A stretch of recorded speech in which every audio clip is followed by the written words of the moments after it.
I've never liked DLSS in the first place, not just because it's AI, although that is a part of the reason I don't like DLSS.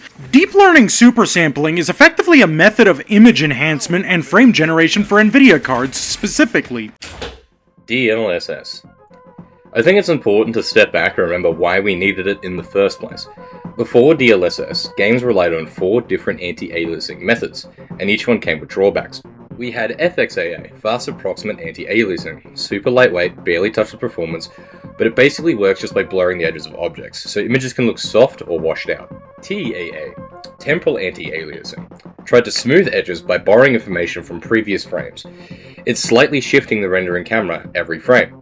It then looks at previous frames and combines them to create a smoother image. It reduces the sharp edges of textures but leads to an overall Vaseline type of look. MSAA, multi-sample anti-aliasing, which samples multiple points inside each pixel.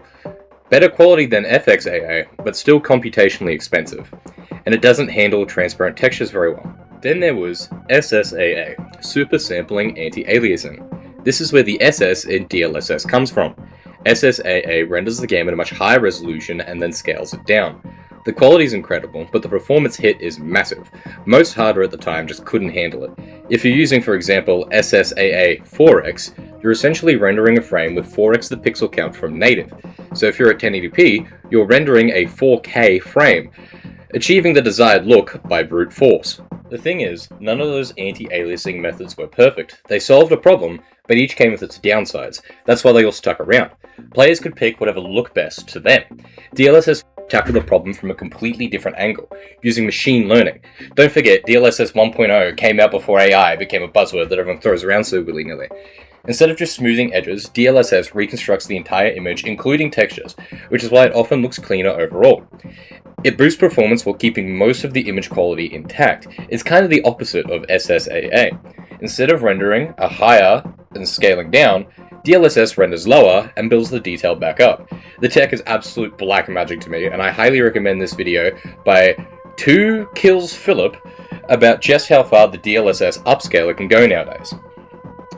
This tech night in video was so groundbreaking, AMD got to work to make a competitor, Fidelity FX, or FXSR, and now Intel has their own version of this tech, XESS. AMD's upscaler is even open source, so yeah, DLSS is NVIDIA's version of the tech designed to work on their cards, but the competitors have their own versions too. DLSS has matured now. It's 8 years old and every version of the upscaler is getting better and better. I have my own opinions on the frame generation side and the DLSS side, but the core of the tech is still black magic. So at its core, it's an advanced form of anti-aliasing that can also boost your performance with this AI magic. If anti-aliasing is image enhancement bad? This tech is definitely far from perfect, and I gotta say, if we have a little bit of a contest and a competition between 2 pieces of barely refined, barely functional pieces of technology, I gotta say, NVIDIA mastered RTX-based ray tracing faster than this, and even I feel like that was barely a feature that was needed for a lot of games, and that was overhyped and was over-gawked about. Real-time ray tracing was developed alongside DLSS, not before. I cannot believe I'm about to sing some of the praises of Epic Games, Unreal Engine 5, and Lumen, but at least Lumen doesn't come across as some weird grift that's just made to make everything as shiny as my uncle's bald-ass head. Like, okay, come the fuck on. You cannot tell me that this actually looks good. This doesn't. It does not look good. Neither of these two look good. And they very clearly trample on the developer's original intentions in the first place. RTX hardware enabled real-time ray tracing, something that used to be limited to CGI, movie VFX, and high-end rendering. Games had to rely on direct lighting and pre-baked lighting for decades.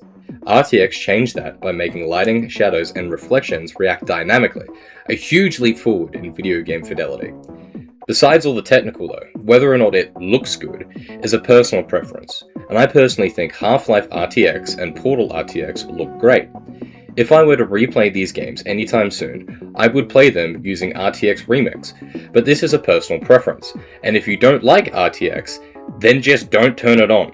I'm certain out of the 800 games that support RTX, there would be at least one that you, Techmo, would like the look of with RTX on. And if you don't want to use it, then don't.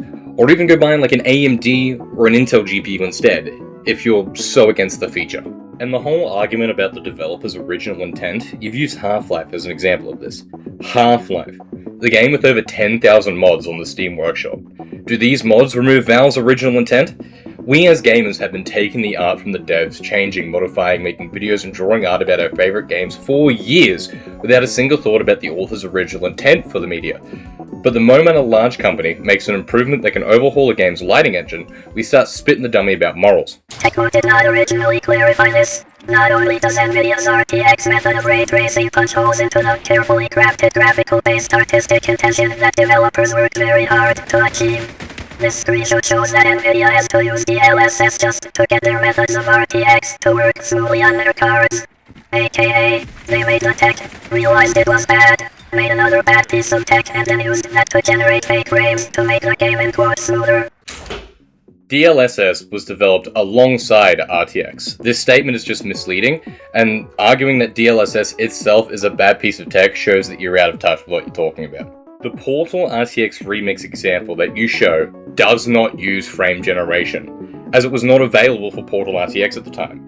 Those FPS improvements are from upscaling alone, and those numbers are only from the 4K resolution. Here's some graphs about the numbers, but at 1080p, your 4090 is getting 159 FPS with DLSS off and over 100 at 1440p.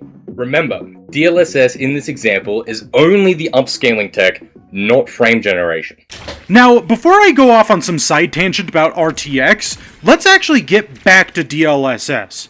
My major argument against DLSS is the fact that with DLSS, there is now an incentive, a games industry-wide incentive, to not focus on game optimization in the absolute slightest, because the graphics card will pull frames out of its ass while doing fucking peyote and hallucinating them onto the screen while saying, "Yeah, this is like a higher frame rate, right, man?"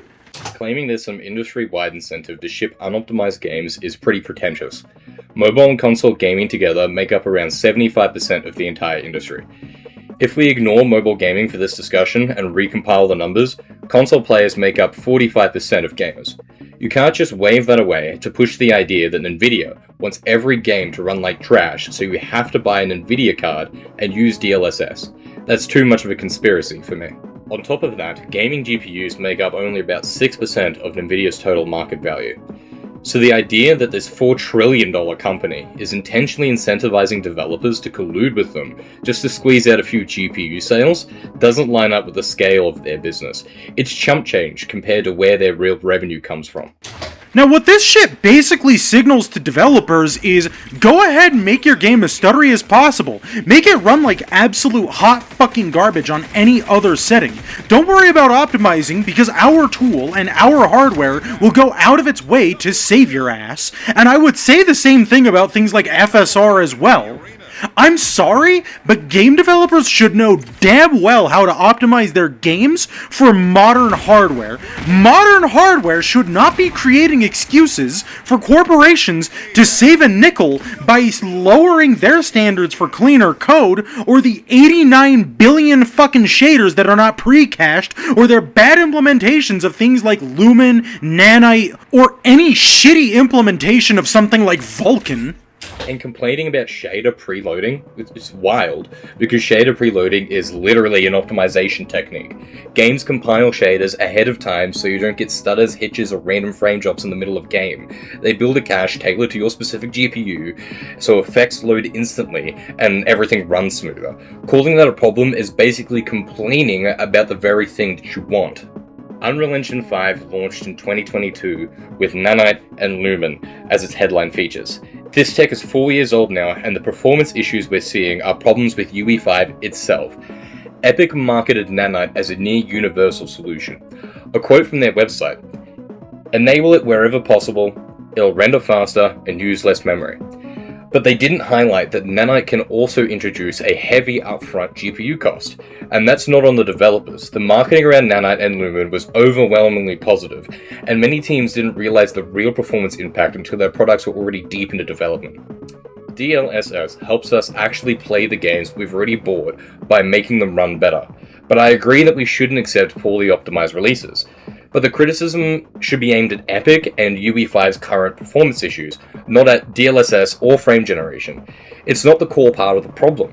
We need to target the game engines and developers for releasing games that are optimized poorly. Or to ditch entire methods of anti-aliasing that are perfectly fine and just needed a little bit more time in R&D. MSAA was never perfectly fine. It struggles with transparency and modern rendering techniques. Epic's AA fixes some edges but blurs textures, and in the end it's all preference. But no amount of R&D can save SSAA. As resolutions climb, the performance cost becomes completely unrealistic for SSAA. Or hardcore physics simulations that are poorly implemented, or hair that looks absolutely fucking abysmal, all in the name of saying, "Whoa dude, look at how realistic this is." Or the Silent Hill fog that doesn't call shit and is instead just a thing overlaid over an entire screen. Or weather effects that cause absolutely subpar frame rates, or whatever the fuck causes games like Stalker 2 to run like hot ass on modern hardware. Hey, it's been a while since you've seen a Techmo from the future bit. I can't stress it enough. Please go and watch Techmo's original video on this. I cut about half of the video out. He covers some political stuff. He compares a couple of other UE5 games. I'm just focused on DLSS itself, and I've got all my thoughts out about that. So we'll skip to the end, and I'll get to my final statement.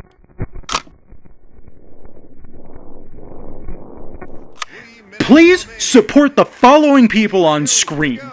This has been Techmo Snowsparks signing off. I think DLSS 5 is bad too, just for different reasons. But DLSS itself, the actual upscaling tech, is incredible. Frame generation is a little murky for me. I wouldn't use it in, like, competitive gaming. And the new AI filter just kind of feels like NVIDIA trying to push their AI branding into the last corner of their business.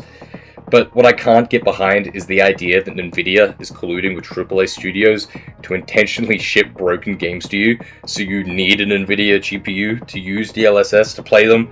The theory falls apart pretty fast. Devs saying just use DLSS, it's annoying, sure, but at the end of the day, studios choose to use UE5. If they can't optimize their games, that's on them. Be mad at the people who released a bad product, not at NVIDIA. And I agree, DLSS 5 would be bad as an industry standard right now. I wouldn't use it in its current state. But I can also see the potential for it, in certain circumstances. With updates, proper tuning, it could be useful.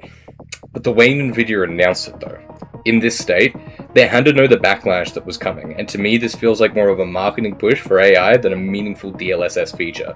And at the end of the day, remember, NVIDIA doesn't care about the consumer anymore. We are such a small part of their business.